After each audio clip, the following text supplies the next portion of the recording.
مکڑا اپنے منہ میں لعاب سے شکار پکڑنے کے ایسے جال بناتا ہے کہ جدید ٹیکسٹائل انجینئر بھی اس بناوٹ کا ایسا نفیس دھاگا بنانے سے قاصر ہیں۔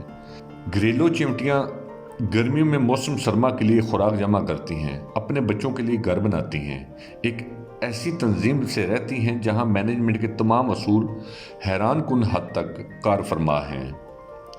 ٹھنڈے پانیوں میں رہنے والی مچھلیاں اپنے انڈے اپنے وطن سے ہزاروں میل دور گرم پانیوں میں دیتی ہیں، لیکن ان سے نکلنے والے بچے جوان ہو کر ماں کے وطن خود بخود پہنچ جاتے ہیں۔ نباتات کی زندگی کا سائیکل بھی کم حیران کن نہیں۔ جراثیم اور بیکٹیریا کیسے کروڑوں سالوں سے اپنی بقا کو قائم رکھے ہوئے ہیں۔ زندگی کے گر انہیں کس نے سکھائے؟ سوشل مینجمنٹ کے یہ اصول انہیں کس نے سکھائے؟ کیا زمین اس قدر عقلمند ہے کہ اس نے بھی خود بخود لیل و نہار کا نظام قائم کر لیا، خود بخود اپنے محور پر جھک گئی تاکہ سارا سال موسم بدلتے رہیں، کبھی پہاڑ، کبھی گرمی، کبھی سردی اور کبھی خزاں، تاکہ اس پر بسنے والوں کو ہر طرح کی سبزیاں، پھل اور خوراک سارا سال ملتی رہیں۔ زمین نے اپنے اندر شمالاً جنوباً ایک طاقتور مقناطیسی نظام بھی خود بخود ہی قائم کر لیا تاکہ اس کے اثر کی وجہ سے بادلوں میں بجلیاں کڑکیں جو ہوا کی نائٹروجن کو نائٹرس آکسائڈ میں بدل کر بارش کے ذریعے زمین پر پودوں کے لیے قدرتی کھاد مہیا کریں۔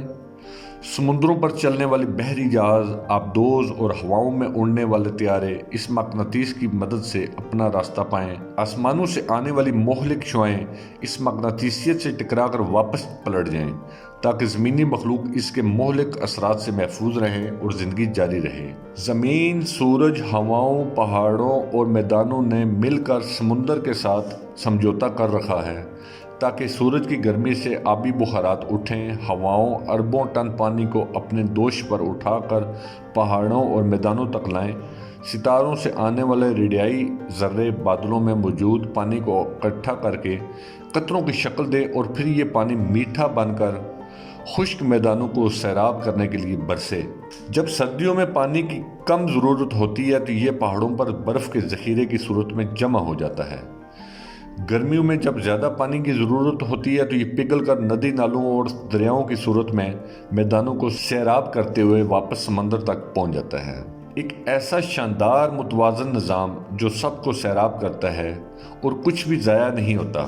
کیا یہ بھی ستاروں، ہوا اور زمین کی اپنی باہمی سوچ تھی؟ ہمارے لبلبے خون میں شوگر کی ایک خاص مقدار کو بڑھنے نہیں دیتے۔ دل کا پمپ ہر منٹ 70-80 دفعہ منظم باقاعدہ حرکت سے خون پمپ کرتا رہتا ہے۔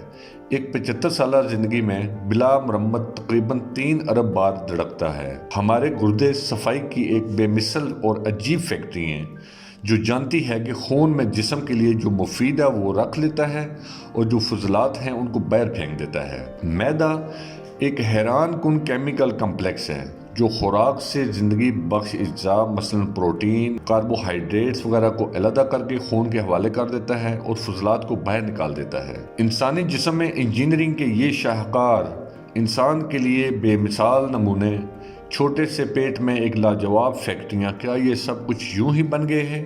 دماغ کو کس نے بنایا؟ مضبوط ہڈیوں کے خول میں بند پانی میں یہ تیرتا ہوا عقل کا خزانہ، معلومات کا سٹور، احکامات کا سینٹر، انسان اور اس کے ماحول کے درمیان رابطہ کا ذریعہ، ایک ایسا کمپیوٹر کہ انسان اس کی بناوٹ اور ڈیزائن کو بھی ابھی تک سمجھ نہیں پایا۔ لاکھوں کوششوں کے باوجود انسانی ہاتھ اور ذہن کا بنایا ہوا کوئی سپر کمپیوٹر بھی اس کے اشیر تک نہیں پہنچ سکتا۔ ہر انسان کھربوں خلیات کا مجموعہ ہے، اتنے چھوٹے کہ خوردبین کی مدد کے بغیر نظر نہیں آتے، لیکن سب کے سب جانتے ہیں انہیں کیا کرنا ہے۔ یوں انسان کا ہر ایک خلیہ شعور رکھتا ہے اور اپنے وجود میں مکمل شخصیت ہے۔ ان جینز میں ہماری پوری پروگرامنگ لکھی ہے اور زندگی اس پروگرام کے مطابق خود بخود چلتی رہتی ہے۔ ہماری زندگی کا پورا ریکارڈ، ہماری شخصیت، ہماری عقل و دانش، غرض ہمارا سب کچھ پہلے ہی ان خلیات پر لکھا جا چکا ہے کہ یہ کس کی پروگرامنگ ہے۔ کیا آپ بتا سکتے ہیں؟ حیوانات ہوں یا نباتات، ان کے بیج کے اندر ان کا پورا نقشہ بند ہے۔ یہ کس کی نقشہ بندی ہے؟ خوردبین سے بھی مشکل سے نظر آنے والا سیل ایک مضبوط، توانا، عقل و ہوش والا انسان بن جاتا ہے۔ یہ کس کی بناوٹ ہے؟ ہونٹ، زبان اور تالو کے اجزاء کو سینکڑوں انداز میں حرکت دینا کس نے سکھایا ہے؟ ان حرکات سے طرح طرح کی عقل مند آوازیں کون پیدا کرتا ہے؟ ان آوازوں کو معنی کون دیتا ہے؟ لاکھوں الفاظ اور ہزاروں زبانوں کا خالق کون ہے؟ لا الہ الا اللہ محمد الرسول اللہ۔ ہمارے اس چینل انفو رائڈر کو سبسکرائب کریں۔ ویڈیو اچھی لگی ہے تو لائک کر دیں، اگر سبسکرائب نہیں کیا تو سبسکرائب کر دیں۔ ملتے ہیں نیکسٹ ویڈیو میں۔